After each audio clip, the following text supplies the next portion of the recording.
আমার তো মনে হচ্ছে যে নন্দীগ্রামের থেকেও ভবানীপুরটা আমার কাছে খুব ইজি। আমি আমাদের পার্টিকে বলবো, নাড্ডাজিকে বলবো, যদি সভাপতি থাকেন বা অন্য যে থাকবে, যে আমাকে ওখান থেকে লড়ান। আপনাকে ভবানীপুরে হারাবো, মমতা ব্যানার্জিকে হারাবো, 20,000 হারাবো 20,000-এ হারাবো। আপনি ভবানীপুরেও হারবেন, আপনার দম থাকলে ভবানীপুরে লড়ুন। ওখানে আমি চ্যালেঞ্জ করছি, আপনি দাঁড়ান, পালাবেন, বাকিটা বুঝে নিন।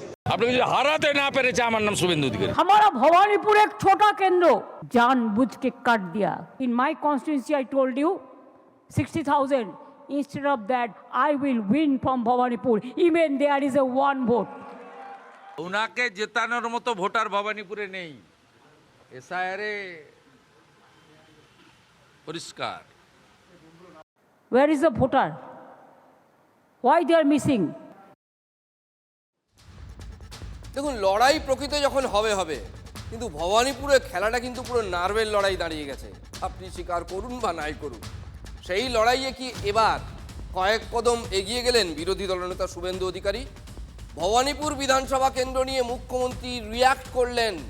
ভবানীপুর তার কেন্দ্র, তার হাতের তালু যেমন, ভবানীপুরটাও ঠিক তেমন তার কাছে।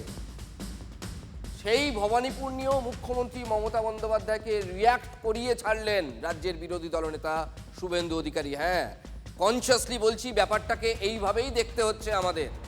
এখনো ভোট ঘোষণা হয়নি, অনেক আগে থেকে প্রবল মনস্তাত্ত্বিক লড়াই বিজেপির তরফ থেকে দিয়ে দেওয়া হয়েছিল মমতার কোর্টে, বলটা গড়িয়ে দেওয়া হয়েছিল। বছর দেড়েক ধরে শুভেন্দু ক্রমাগত বলে চলেছেন এক কথা, মুখ্যমন্ত্রীকে ভবানীপুরে হারাবো। অথচ তিনি দাঁড়াবেন না অন্য কেউ দাঁড়াবে, এটা ক্লিয়ার নয়। মাঝে মাঝে এমন কথা বলেছেন, শুনে মনে হচ্ছে ওই তো শুভেন্দু অধিকারী দাঁড়াবে। পরের দিন আবার এমন কথা বলেছেন, মনে হচ্ছে না না উনি নিজের কথা বলছেন না, অন্য কাউকে দিয়ে হারাবেন। বাট সেসব ইমেটেরিয়াল। প্রশ্ন হচ্ছে নার্ভের খেলা, মমতার ঘরে বলটাকে চেলে দাও। নন্দীগ্রামে হারিয়েছি, ভবানীপুরে হারাবো। মস্তিষ্ক বড় পিকুলিয়ার জিনিস, জানেন। এবং সত্যি খেলাটা কিন্তু লড়াইটা সেই জায়গায় চলে গেছে। এই মনস্তাত্ত্বিক লড়াইয়ের মুখে আজ মমতা বন্দ্যোপাধ্যায় পাল্টা চ্যালেঞ্জ ছুড়লেন, আমি ভবানীপুর থেকে জিতবই। প্রশ্ন হচ্ছে, এটা মমতা বন্দ্যোপাধ্যায়কে বলতে হচ্ছে যদি একটা ভোটও থাকে। মমতা অ্যাকচুয়ালি এসআইআর প্রসঙ্গে বলেছেন যে ওখানে এরকম 60,000 ভোট, এটা মমতার দাবি যে 60,000 নাম আমার কেন্দ্র থেকে বাদ দিয়ে দেওয়া হয়েছে। In spite of all odds, in spite of this, তা সত্ত্বেও আমি ভবানীপুর থেকে যদি একটা ভোট ভবানীপুরে কেউ দেয়, সেটা আমার পক্ষে আসবে। এইটা উনি বলতে চাইছেন, মোদ্দা কথা। বাট তাকে বলতে তো হচ্ছে। তার মানে মমতা কি মনে মনে এটা বুঝতে পারছেন যে all is not well in Bhowanipur? ভবানীপুরে সব কিছু আগের মতো নেই বা ঠিক নেই। শেষে মমতা বন্দ্যোপাধ্যায়কে বলতে হচ্ছে ভবানীপুর থেকে জিতবই। हमारा भवानीपुर एक छोटा केंद्र जानबूझ के काट दिया. Through AI and through BJP. In my constituency, I told you 60,000. Instead of that, I will win from Bhawanipur. Even there is a one vote. লিখে রেখে দিন, মাননীয় মুখ্যমন্ত্রী মমতা বন্দ্যোপাধ্যায় ভবানীপুর থেকে চতুর্থবারের জন্য নির্বাচিত হবেন, বাংলার চতুর্থবার মুখ্যমন্ত্রী হবেন। মানুষ বলবে, রেজাল্টের ভোট গণনা যেদিন হবে সেদিন আমরা বলতে পারবো। এবং এবারে মানুষ একদম রেডি আছে যে এই সরকারকে তারা চাইছে না, একমাত্র ভারতীয় জনতা পার্টির সরকারই হচ্ছে বিকল্প। দেখুন, নন্দীগ্রামে কিন্তু ব্যাটল অফ দ্য টাইটান্স হয়েছিল, তাই তো? নন্দীগ্রামে শেষ বিধানসভা নির্বাচনে টাইটানিক ব্যাটল হয়েছিল একদম। মমতা বন্দ্যোপাধ্যায় ভার্সেস শুভেন্দু অধিকারী। শুভেন্দু জিতেছিলেন, মমতা কিন্তু হেরেছিলেন। সুতরাং শুভেন্দু জায়ান্ট কিলার, হারিয়ে দিয়েছিলেন মুখ্যমন্ত্রী মমতা বন্দ্যোপাধ্যায়কে। নন্দীগ্রামে 1956 ভোটে হারানোর খোঁচা গত 5 বছর ধরে শুভেন্দু দিয়ে গিয়েছেন। এবং ওই ইরিটেট করার মতো কনস্ট্যান্টলি মেন্টাল প্রেশার বজায় রাখার জন্য বলে গেছেন কম্পার্টমেন্টাল মুখ্যমন্ত্রী, কম্পার্টমেন্টাল মুখ্যমন্ত্রী, কম্পার্টমেন্টাল মুখ্যমন্ত্রী।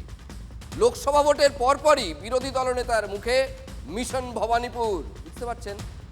মুখ্যমন্ত্রীর কেন্দ্রে নিয়মিত কর্মসূচি করেছেন শুভেন্দু, সে যত বড় মাপের হোক বা যত ছোট মাপের হোক, আমি মাপে যাচ্ছি না, বাট গেছেন। গত বছর মার্চে ভবানীপুরে বসেই প্রধানমন্ত্রীর মন কি বাত শুনেছিলেন বিরোধী দলনেতা। ফেব্রুয়ারির শেষাশেষি সুকান্ত মজুমদারও হাজির হয়েছিলেন ভবানীপুরে। এটা কিন্তু এক ধরনের পলিটিক্যাল গেম। যদি পার্টি ঠিক করে শুভেন্দুদা দাঁড়াবেন, তাহলে শুভেন্দুদা এখানে দাঁড়াবেন, এবং শুভেন্দুদা যদি এখানে দাঁড়ান বা অন্য কেউ দাঁড়ান, মমতা বন্দ্যোপাধ্যায় ভবানীপুর থেকে হারছে। ভবানীপুরে ভারতীয় জনতা পার্টির যত কর্মী ভোট ঘোষণার আগে বেরিয়েছে, এটা বিগত দিনে কখনো হয়নি। আজকে লোক সাহস করে বেরিয়ে এসেছে, এতদিন লোক সাইলেন্টলি ভোট করত। মমতা বন্দ্যোপাধ্যায়কে এখন যদি হারাবেন বলে মনে করেন, সেটা হচ্ছে পুজোরও স্বাদ হয় চিত হয়ে শোয়ার। তারা ভবানীপুর অকারণ সেখানে সময় নষ্ট করতে যাচ্ছেন। মুখে সব কথা বলতে হয়, শুনতে ওনাদের কিছু কর্মী টর্মীদের জন্য বলেন। কালই আবার ভবানীপুরে কর্মসূচি রয়েছে শুভেন্দু অধিকারীর। হাতে রাধাকৃষ্ণকে নিয়ে ভবানীপুরে মিছিল করবেন বিরোধী দলনেতা। ঠিক তার আগের দিনই ভবানীপুর জেতার চ্যালেঞ্জ ছুড়লেন মুখ্যমন্ত্রী। এসআইআরে নাম বাদ নিয়েই সরব হচ্ছেন মমতা বন্দ্যোপাধ্যায়। আরেকটা কথা বলি, শুনুন, দেখাবো পর্বে পর্বে। শুভেন্দুরা বলছেন, সুকান্ত বলছেন এখানেই ভবানীপুরে গল্প শেষ, তা কিন্তু নয়। মমতা বন্দ্যোপাধ্যায় নিজেই কিছুদিন আগে ভবানীপুরে জনবিন্যাস চেঞ্জ হচ্ছে বলে দলকে সতর্ক করেছিলেন, এবং তার এই এসআইআর পর্বে বিএলএদের নিয়ে চারবার বৈঠক করেছেন। কোনো কালে, কোশ্মিন কালে কেউ শুনেছে মমতা বন্দ্যোপাধ্যায় বুথ লেভেল এজেন্টদের সঙ্গে মিটিং করছেন, তাও আবার চারবার? हमारा भवानीपुर एक छोटा केंद्र जानबूझ के काट दिया through AI and through BJP. In my constituency, I told you 60,000. Instead of that, I will win from Bhawanipur. Even there is a one vote.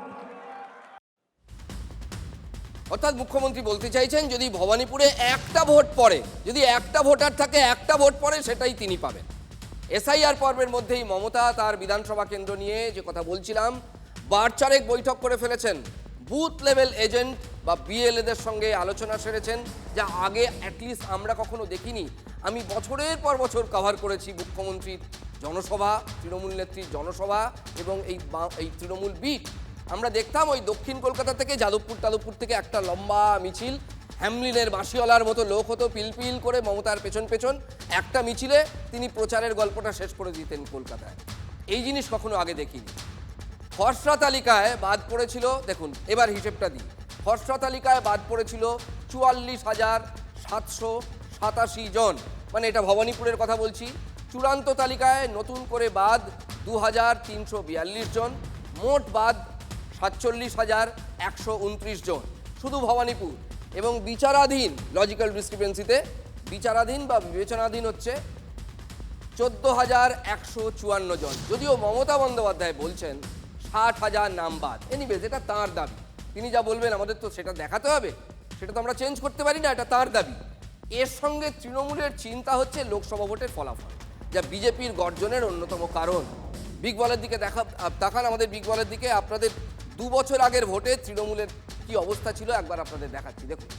ভবানীপুরের বিধানসভা কেন্দ্র, লোকসভা ভোটে কার লিড? ওয়ার্ড নম্বর 63 এগিয়ে বিজেপি, লিড কত? 1,468। নেক্সট, তারপর ward number 70 এগিয়ে BJP, lead হচ্ছে 3,865। তারপর word 71, এটা কিন্তু 2024-এর লোকসভা ভোট, এগিয়ে বিজেপি, লিড কত? 1,002 প্রত্যেক জায়গায়। তারপরে দেখুন 5টা ওয়ার্ডে বিজেপি এগিয়ে, ওয়ার্ড 72 এগিয়ে বিজেপি, লিড কত? 1,815। তারপর নেক্সট ওয়ার্ড 73, এখানে এগিয়ে তৃণমূল, লিডটা বাবু তৃণমূল এগিয়ে, কিন্তু কি সামান্য, যৎসামান্য লিড, 279। তারপর নেক্সট ওয়ার্ড 74, এখানে এগিয়ে বিজেপি, কত লিড, কততে এগিয়ে? 2,412।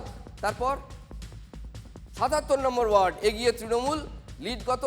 12,158, এখানে একটা বিরাট ডিফারেন্স করে দেয়। তারপর ওয়ার্ড 82 এগিয়ে তৃণমূল, লিড কত? 3,234। তার মানে এই দুটো ওয়ার্ড যে পার্থক্যটা গড়ে দিয়েছে, বুঝতে পেরেছেন? সুতরাং দুটো গুরুত্বপূর্ণ পয়েন্ট বলবো। 77 নম্বর ওয়ার্ড একেবারেই সংখ্যালঘু অধ্যুষিত। এই ওয়ার্ড থেকে বিধানসভা ভোটে 21-22 হাজার ভোটের লিড পায় তৃণমূল। মানে এটা ওই যে আমরা বলি না, এটা হচ্ছে তৃণমূলের সোনার ডিম পাড়া হাঁস বা সোনার খনি, গোল্ড মাইন আর কি, তৃণমূলের গোল্ড মাইন, এটা ফসকাবে না। লোকসভা ভোটে সেটা নেমে এসেছে কিন্তু 12,158 ভোটে। এটাও বেশ চিন্তা, যে ওয়ার্ডটা 21-22 লিড দিত, সেটা কি করে লোকসভা ভোটে 12,158 ভোটে লিড দিয়েছে, তাই তো? ফারাকটা তো অনেকটাই। এসআইআরে 77 নম্বর ওয়ার্ড থেকে বাদ পড়েছে 10,000-এর বেশি ভোট, মানে আমি নাম বলছি 10,000-এর বেশি নাম। তাই বিরোধী দলনেতা বারবার বলছেন এই কথাটা। শুনুন। ওনাকে জেতানোর মতো ভোটার ভবানীপুরে নেই, এসআইআরে পরিষ্কার। Where is the voter? Why they are missing? এই যে নাম বাদ যাওয়া তৃণমূলের চিন্তার একটা বড় কারণ, এটা আমরা বলছি না, তৃণমূল নেত্রী নিজেই বলছেন যে এত নাম বাদ, এত নাম বাদ, এত নাম বাদ। দেখুন, আমি কিন্তু নাম বাদ বলছি, আমি টেকনিক্যালি ঠিক থাকতে নাম বাদ বলছি।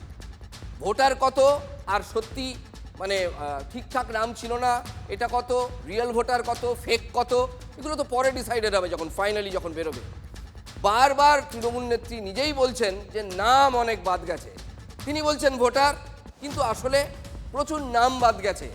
তাই অনেক কিছুই এবার আমরা নতুন দেখছি। আস্তে আস্তে ভবানীপুরটা পুরো আউটসাইডারদের দিয়ে ভরিয়ে দেওয়া হচ্ছে, পুরো একটা প্ল্যানিং করে।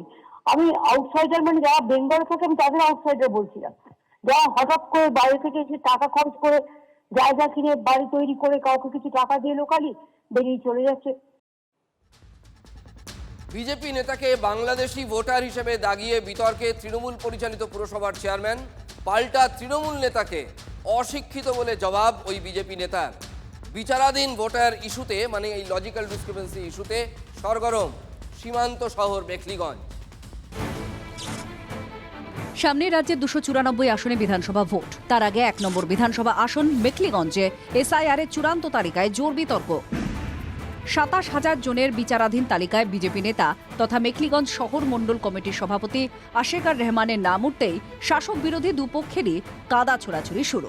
বিজেপি নেতা আশেকারকে সন্দেহজনক ভোটার বা ঘুরিয়ে বাংলাদেশি বলে কটাক্ষ করে সমাজ মাধ্যমে পোস্ট মেখলিগঞ্জ পুরসভার চেয়ারম্যান তথা তৃণমূল নেতা প্রভাত পাটনি। পাল্টা মেখলিগঞ্জ পুরসভার চেয়ারম্যানকে অশিক্ষিত বলে তোপ আশেকার রহমানের। তৃণমূল হচ্ছে একটা উচ্ছৃঙ্খল দল, তারা এই সংখ্যালঘু সমাজকে এবং মুসলিম সমাজকে তারা ভোটার হিসাবেই চিহ্নিত করে, ভোটার ছাড়া তাদেরকে আর অন্য কোনো কিছু তারা ভাবে না।